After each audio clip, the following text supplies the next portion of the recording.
वहीं उत्तराखंड में सरकारी तंत्र की लापरवाही से लोग पलायन के लिए मजबूर हैं। हालत ये है कि बिजली, सड़क, पानी ना होने से गांव के गांव खाली हो रहे हैं, लेकिन सरकारी अधिकारी हाथ पर हाथ धरे बैठे हैं।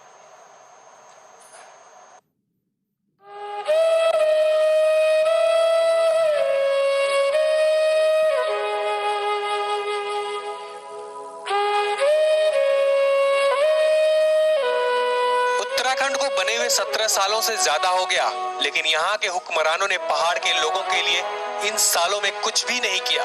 तस्वीरें राजधानी से महज 30 किलोमीटर दूर बसे बकरोटी गांव की है, जहां पर मूलभूत सुविधाओं की कमी से ये गांव अब वीरान हो चुका है। सुविधाएं न होने से लोग पलायन कर चुके हैं और पूरा गांव खंडहर में तब्दील हो गया है। बात के बखोटी गांव की बात करूं तो यहाँ पर की जो भूमि है बहुत ही उपजाऊ है। 15 से 20-25 लोग यहाँ के परिवार यहाँ पे रहते थे, लेकिन मेन कारण है जो यहाँ सरकार सड़क नहीं दे पाई है, जिस कारण लोग यहाँ से लगातार प्लान करें। इन लोगों का कहना है कि अगर सरकार में सड़क देती है तो आज भी इसको यहाँ पर खेती करने को तैयार है और यहाँ पर रुकने को तैयार है। इस गांव की जमीन उपजाऊ है। गांव में गेहूं, हल्दी और बाजरा की खेती होती है। इतना ही नहीं, अभी भी लोग हल्दी की खेती करने यहाँ आते हैं। इस गांव को ऋषिकेश देहरादून मार्ग से जोड़ने के लिए मात्र 5 किलोमीटर सड़क का निर्माण होना है, लेकिन उत्तराखंड के बनने के बाद किसी भी सरकार ने 5 किलोमीटर तक की सड़क का निर्माण कराने में दिलचस्पी नहीं दिखाई, जिसके कारण कभी हरियाली से लहलहाने वाले खेतों में अब कांटों की झाड़ियां लग चुकी हैं। अभी भी बहुत सारे गांव ऐसे हैं पहाड़ के जिससे पलायन हो रहा है। उसी तरह से एक ये गांव है जो बखोटी, जो टिहरी जनपद में पड़ रहा है, तो यहाँ से भी पलायन हो रहा है क्योंकि यहाँ पे सड़क, सबसे मूलभूत जो सुविधाएं हैं, सड़क की, बिजली की, शिक्षा की और बिजली पानी की सुविधाएं नहीं है।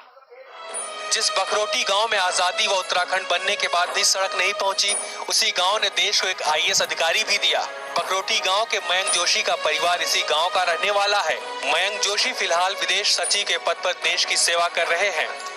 वहाँ मुख्य कारण ये है कि वहाँ सड़क का अभाव है, बिजली का संसाधन की कमी है और मुख्य ऋषिकेश सड़क मार्ग से मात्र ये 2.5 या 3 किलोमीटर पर गांव स्थापित है और वहाँ पर जो है हाथियों का, जंगली जानवरों का भी भय रहता है। लेकिन अगर वहाँ सड़क की सुविधा मिलती है तो अधिकांश लोग वहाँ गांव में अपना कार्य करने के लिए तत्पर हैं, अपने पारंपरिक खेती को बढ़ावा देने के लिए तत्पर हैं।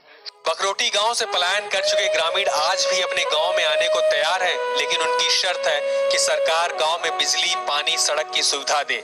ऐसे में अब देखना यह है कि पलायन पर लंबे चौड़े भाषण देने वाली राज्य सरकार क्या कदम उठाती है।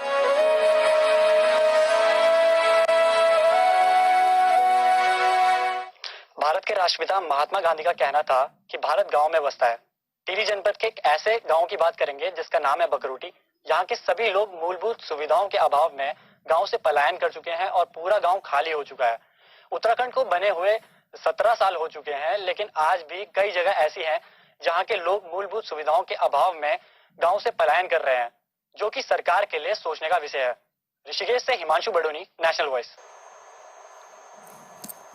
इसमें कोई शक नहीं कि आज स्थापना दिवस है, हर्ष उल्लास का माहौल है, खुशियां मना रहे हैं, लेकिन ये तस्वीर भी सच्चाई है जो कहीं ना कहीं हमें एनालिसिस करने पर मजबूर करती है कि आखिर पलायन क्यों हो रहा है। ज्यादा जानकारी के लिए हमारे संवाददाता हिमांशु है फोन लाइन पे। हिमांशु से जानते हैं, पूरे गाँव की स्थिति बहुत बेहाल है। हिमांशु, देखने पर ऐसा महसूस हो रहा है कि ऐसा बिल्कुल नहीं होना चाहिए, पलायन को रुकना चाहिए। कौन कौन से एलिमेंट हैं जो इसके पीछे काम कर रहे हैं?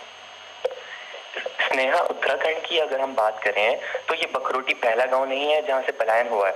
ऐसे कई अन्य गांव और भी हैं जहां के लोग गांव छोड़कर शहरों में बस चुके हैं।